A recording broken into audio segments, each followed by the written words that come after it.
baba fala nebe iragile ngira me forora. Meme baba nunga fala nebe iragile ngira me forora. Imuti mirio wi mede irame kafera. Imuti fefe surude irame kafera.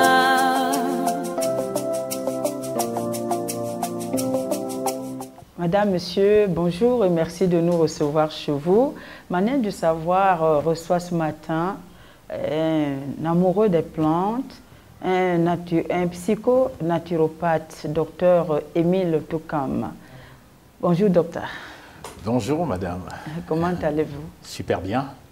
Nous sommes très heureux d'être en votre compagnie et la santé s'annonce bonne. Le docteur Toukam que je suis un docteur autodidacte, s'il faut le dire.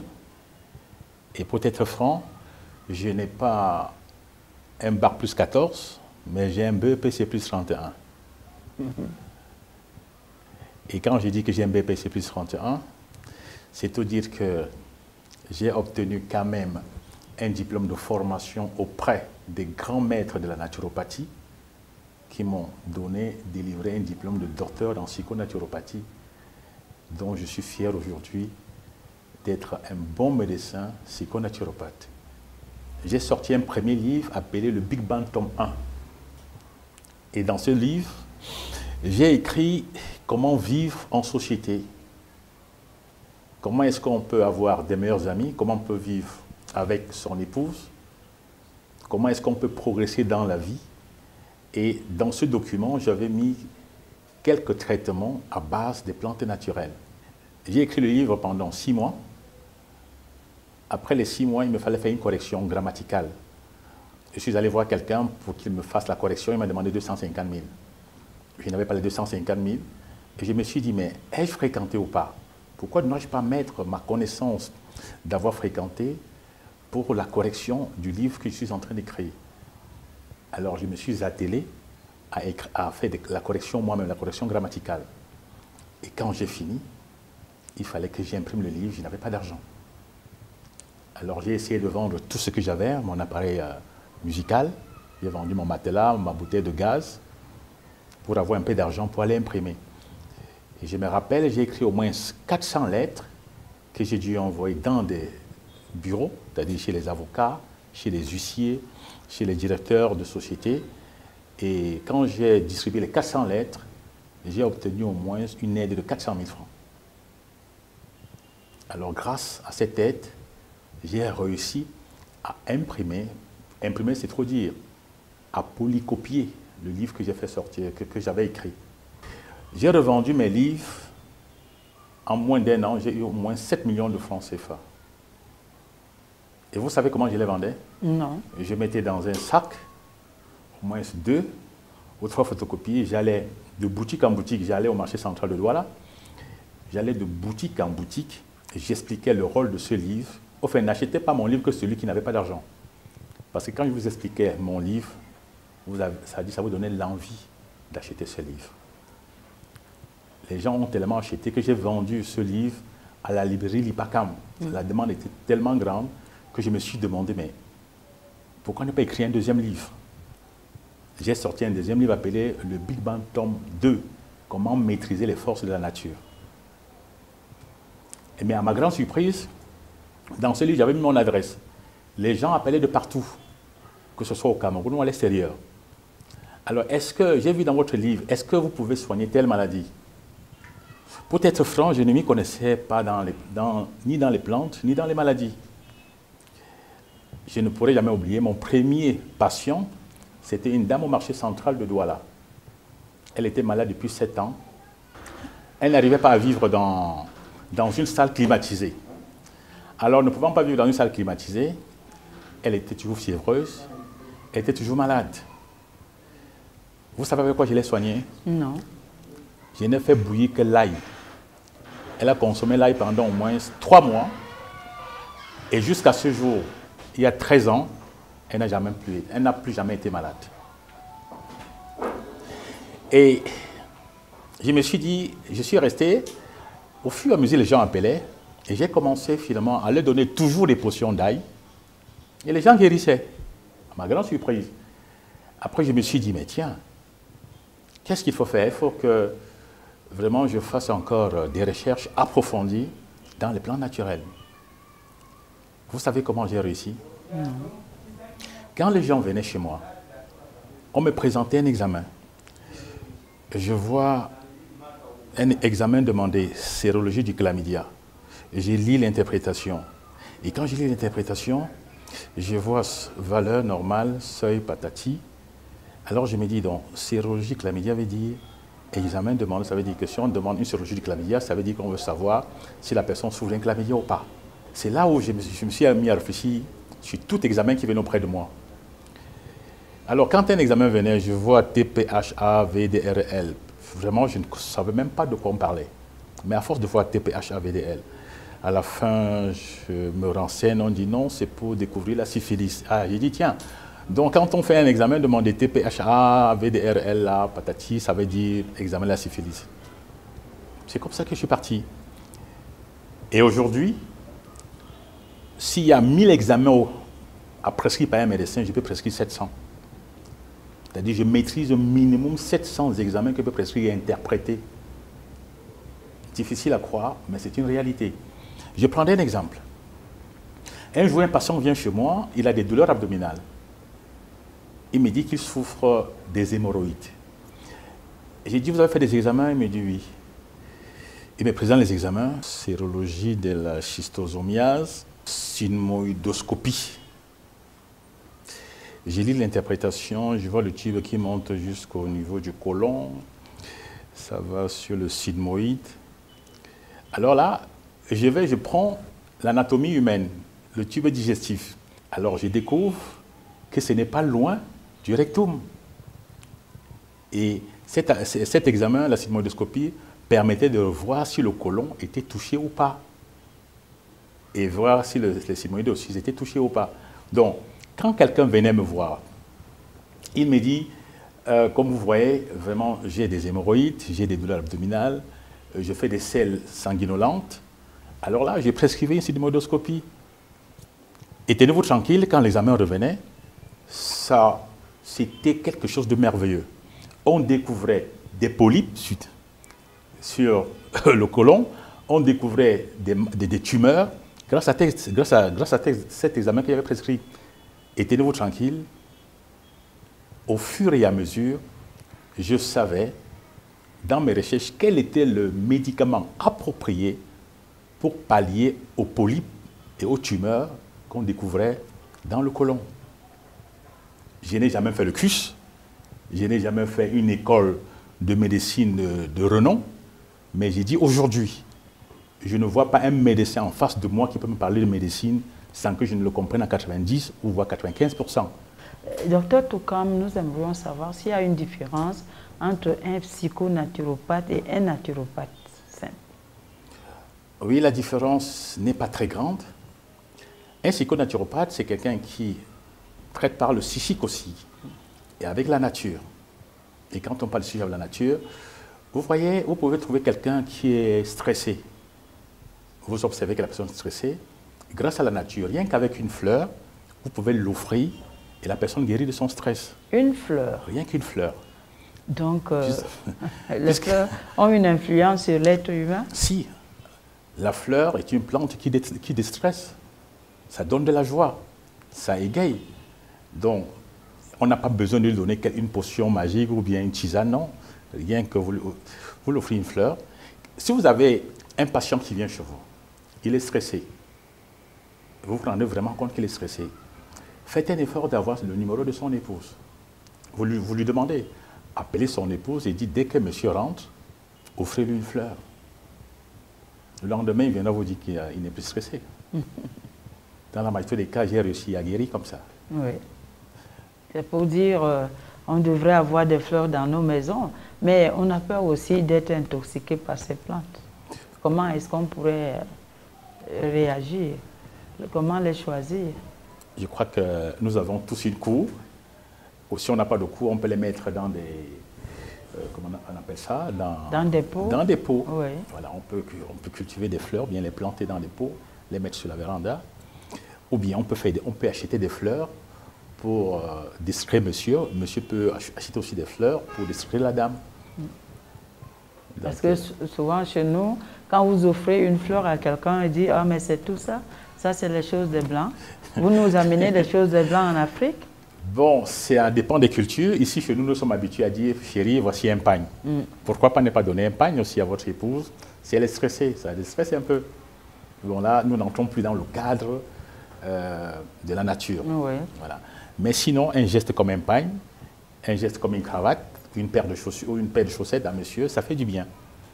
Mais comme on a appris aujourd'hui qu'une fleur fait du bien, je crois que beaucoup de personnes offriront ces fleurs à celles qui ont des petits problèmes.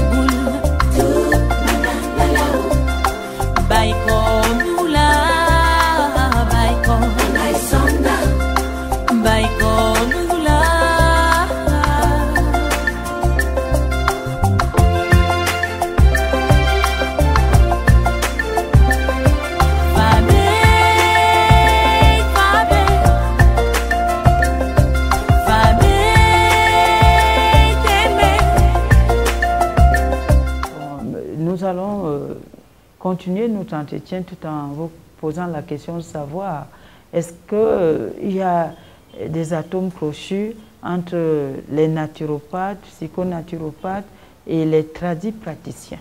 Honnêtement, au Cameroun, la majorité des tradipraticiens ou des naturopathes réellement exercent en rang dispersé. Mais aujourd'hui, nous avons créé une association appelée la FENACAM, la Fédération nationale des tradipraticiens et des naturopathes du Cameroun. Alors la FENACAM a pour rôle de réunir tous les naturopathes et tradipraticiens, parce que vous savez, c'est une grande force, les tradipraticiens et les naturopathes. Alors nous les réunissons dans la FENACAM pour défendre leurs intérêts, faire reconnaître cette médecine, qu'elle ne soit plus piétinée par des médecins incompétents, parce que les médecins incompétents combattent la médecine traditionnelle. Vous ne verrez jamais un médecin compétent en train de combattre un tradipraticien naturopathe. Ça, vous ne verrez jamais cela.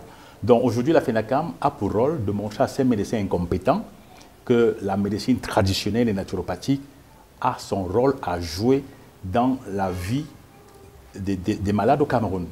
C'est-à-dire l'état de santé des malades dépend aussi aujourd'hui des naturopathes et des tradipraticiens. Oui. N'en déplaise aux cartésiens. Et peut-être parce que les cartésiens se disent, vous venez discuter le marché. Mais est-ce que réellement, aujourd'hui en Afrique, on peut mettre l'accent sur cet aspect, cette médecine traditionnelle, cette nature? Parce que nous sommes dans la nature, chacun a même une essence en elle ou en lui qui est nature. Oui, on peut mettre cette médecine en valeur. Vous voyez, les Chinois se sont développés et aujourd'hui ils sont dans le monde avec la majorité des comprimés. Aujourd'hui, au Cameroun, les Chinois en vendent. Nous, Camerounais, pourquoi on ne peut pas faire autant? Je vais vous prendre un exemple. Je suis capable, moi, de fournir dans les caisses de l'État camerounais 10 milliards par an. En quoi faisant? Je vais vous prendre un exemple. Vous savez combien de diabétiques il y a au Cameroun? Non. Au moins 2 millions. Rien que les plantes naturelles camerounaises peuvent vous fournir 10 milliards de francs CFA dans les caisses de l'État au lieu de les envoyer à l'extérieur. Moi, j'ai guéri la cirrhose du foie. Vous savez combien de personnes souffrent de la cirrhose du foie dans le monde? Mais au lieu qu'on me soutienne, on ne fait que me combattre. Alors que rien que le médicament de la cirrhose du foie peut donner 10 milliards de francs dans les caisses de l'État tous les mois. Donc la médecine camerounaise a sa place, mais elle est combattue. Docteur Toukam, est-ce qu'on peut dire que toutes les plantes soignent? Si je me réfère un peu dans le domaine spirituel, toutes les plantes ont été créées pour un but. Et si Dieu a créé les plantes, ça veut dire que toutes les plantes soignent. Il n'y a aucune plante dans le monde qui ne soigne pas. Vous voyez, il y a des fleurs que nous trouvons bizarres. des plantes que la médecine a découvertes, disant qu'elles sont toxiques. Mais pour être franc, j'ai utilisé ces plantes toxiques pour guérir des maladies incurables dans la médecine moderne. Donc toutes les plantes sont faites pour apporter soulagement aux malades.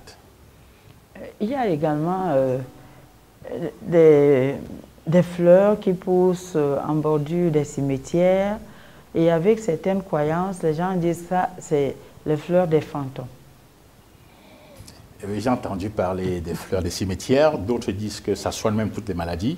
Les plantes dans les cimetières, on en trouve partout, que ce soit en ville ou n'importe où. Mais j'emploie beaucoup plus les plantes de la nature sauvage. Et ça veut dire que vous êtes très gêné quand on coupe la nature, la forêt d'une manière sauvage, si je peux m'exprimer ainsi. C'est vrai, je suis très gêné parce que nous avons des plantes qui disparaissent à cause de la déforestation. C'est comme la plante qui soigne la cirrhose du foie est en train de disparaître dans les brousses parce que tellement la déforestation est en train d'enlever ces plantes. Et demain, on n'aura plus les médicaments. Enfin, je n'aurai plus, moi, les médicaments pour venir à bout de quelqu'un qui souffre d'une cirrhose du foie. Nous parlerons du bibinga, par exemple. Vous savez que le bibinga est bon pour les fibromes. La déforestation a fait presque disparaître le bibinga. Et le bibinga, à force de le consommer, vous pouvez vivre 100 ans. Donc, quand ces plantes sont en train de disparaître, il y a de quoi qu'on s'en prenne à la déforestation. Et vous, personnellement, est-ce qu'il vous arrive, ou bien vous avez un projet de créer une forêt? Peut-être vous pouvez en créer pour que vous ne soyez pas en manque de plantes quand vous en avez besoin. C'est possible? Créer une forêt, ça sera, disons que, on peut entretenir une forêt. Oui. On peut créer un jardin botanique. Mais quand tu as dit à créer une forêt, c'est difficile, mais on peut l'entretenir. Et en dehors de l'entretien des forêts, pour garder les plantes médicinales, on peut créer on peut avoir une plantation où on crée des plantes médicinales. Oui. Oui. Et ceci pourrait permettre en sorte que les tradis praticiens, les naturopathes ne soient pas en manque. Et une question que je pourrais bien vous poser, c'est celle de savoir, vous avez dit quelque part, vos plantes sont les bienvenues, et elles nous aident. Elles vous aident en quoi? Je vais vous prendre un exemple encore. Je reviendrai sur le cas des diabétiques et des hypertendus. Vous savez, les diabétiques ont beaucoup d'interdits, y compris les hypertendus. Oui. Et vous savez, les plantes naturelles, ce ne sont pas des médicaments. Les plantes naturelles, ce sont, que dirais-je, ce sont des aliments. Oui. Vous voyez, quand vous mangez du ndolé, vous avez une dose qu'on vous donne pour manger du ndolé, ou bien pour manger d'une cuit, ou bien d'une kéya, ou bien du mongo chobi. D'où vient-il que ces esprits cartésiens disent que nous n'avons pas de dose? Quand eux, ils mangent le ndolé chez eux, là, ils ont de dose, ou le mongo chobi, il en va de même. Parce que quand vous venez, vous avez le diabète, qu'est-ce qu'on vous donne? On prend du ndolé que nous, on a fait sécher, on vous donne. Est-ce qu'il y a aucun rajout? C'est pas moi. On dit que vous ne connaissez pas la dose. Quand vous mangez le ndolé, vous avez la dose. Quand nous donnons le ndolé aux diabétiques, on dit il n'y a pas de dose, il n'y a pas ceci. Mais arrêtez-moi ça. Ah, vous faites une révélation. Parce que nous, on mange le ndolé parce que ça nous plaît. Donc, ça a une vertu spécifique par rapport à... Je vais dire que les plantes naturelles que nous donnons à nos malades, ce sont des aliments. Qu'on arrête de dire, vous ne connaissez pas les doses, vous ne connaissez pas la conservation. Mais qu'on nous arrête ça. Vous savez comment on conserve l'eau? Non. Eux, ils conservent l'eau avec l'acide citrique. Nous, on peut aussi employer l'acide citrique pour la conservation, ou l'acide ascorbique. D'où vient-il qu'ils disent que nous, on conserve avec quoi? Il n'y a pas que... Je ne sais pas. Ils ne sont pas les seuls à avoir cette connaissance. Non. Nous pouvons employer l'acide ascorbique, l'acide citrique pour la conservation des produits naturels. Ça ne gêne à personne. Et les études montrent que ça ne nuit à personne.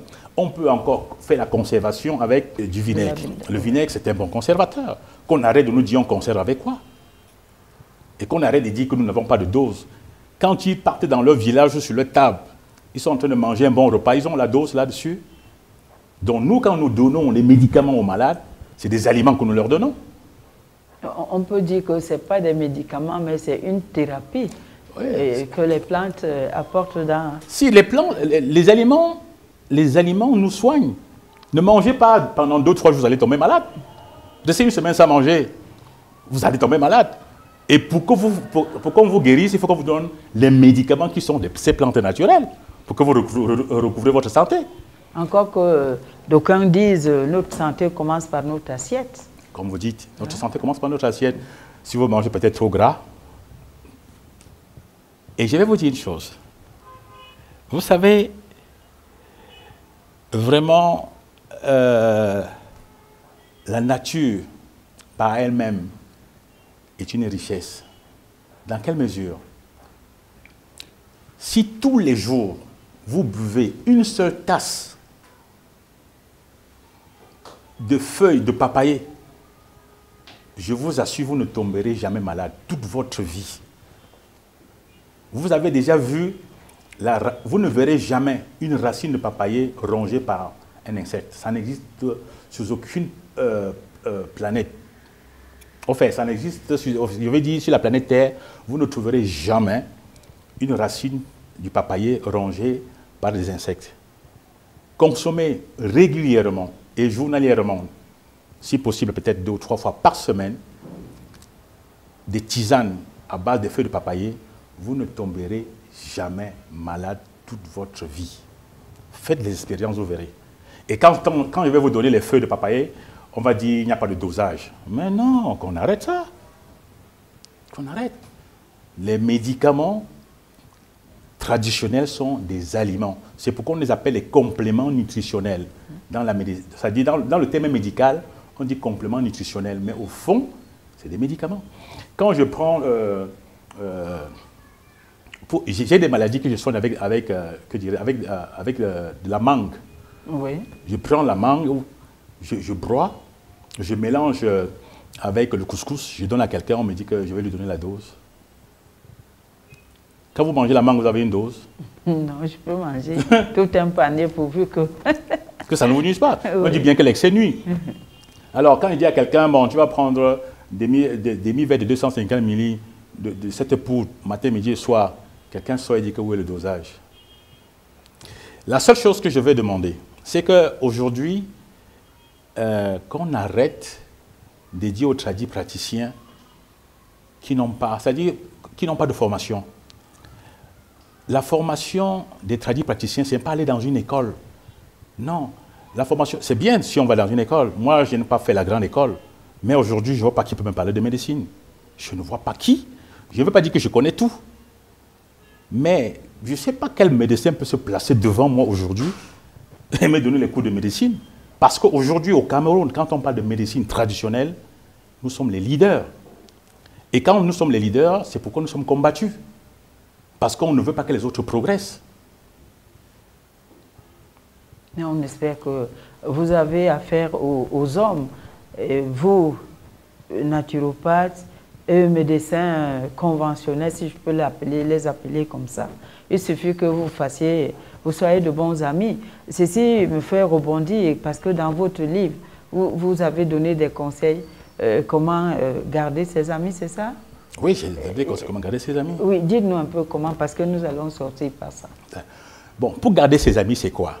Pour garder ses amis, c'est toujours mettre dans son esprit que si mon ami a agi envers moi, s'il m'a fait du tort, l'a-t-il fait parce qu'il voulait me nuire ou l'a-t-il fait par ignorance? S'il a fait parce qu'il voulait me nuire, alors je lui parle et à ce moment, je l'excuse. S'il a fait par ignorance, c'est que l'ignorance peut conduire, ou peut conduire l'ignorance, et je l'excuserai toujours. Mais s'il continue à ne pas suivre le conseil que je lui donne, je vais d'abord me retirer pour un temps, et je reviendrai après, au moins 3 fois de suite. Et si je me rends compte qu'il ne tient pas au conseil donné, pour qu'on reste les meilleurs amis, autant que je me sépare de lui. Mais la Bible a dit 77 fois avant de...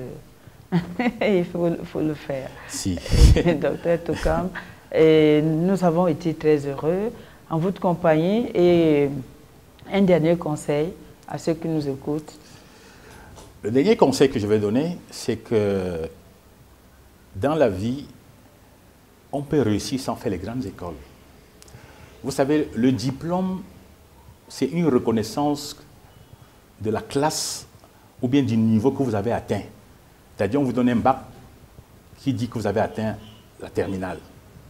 On vous donne une licence ou un doctorat parce que vous avez atteint ce niveau. Si vous avez un doctorat, peut-être en médecine, ce n'est pas parce que vous avez un doctorat en médecine que celui qui est en face de vous, s'il fait mieux que vous et n'a pas ce doctorat, vous allez l'incriminer pour dire que non, tu n'as pas le droit de faire la médecine traditionnelle parce que tu n'as pas un doctorat en médecine. Qu'on arrête. Vous avez un doctorat en médecine, restez dans votre médecine moderne. Nous qui n'avions pas de doctorat en médecine moderne, laissez-nous dans la médecine traditionnelle. Puisque dans la médecine traditionnelle, nous, on n'emploie pas les aiguilles pour vous injecter, on ne vous donne pas les comprimés, on ne fait pas de chirurgie. Tout ce que nous connaissons, c'est des décoctions, c'est des poudres, c'est tout. C'est des tisanes. C'est des tisanes. Quand on nous laisse tranquille de dire que non, il n'a pas fait médecine, il n'a pas un doctorat. Nous autres, aujourd'hui au Cameroun, nous sommes les leaders de la médecine traditionnelle. Et nous avons pour objectif que cette médecine ne s'éteigne pas. Et elle ne s'éteindra jamais. Puisque c'est Dieu qui a créé la médecine traditionnelle. Et c'est Dieu qui a créé la nature. Et c'est Dieu qui a créé la nature. Merci, docteur Émile Toukam. Nous vous souhaitons bon vent. Et nous disons aux auditeurs qui sont nos amis, parce qu'ils sont toujours en notre compagnie. Bonne journée. Bonne journée à vous, madame. Merci d'être m'avoir reçu dans Manège du Savoir.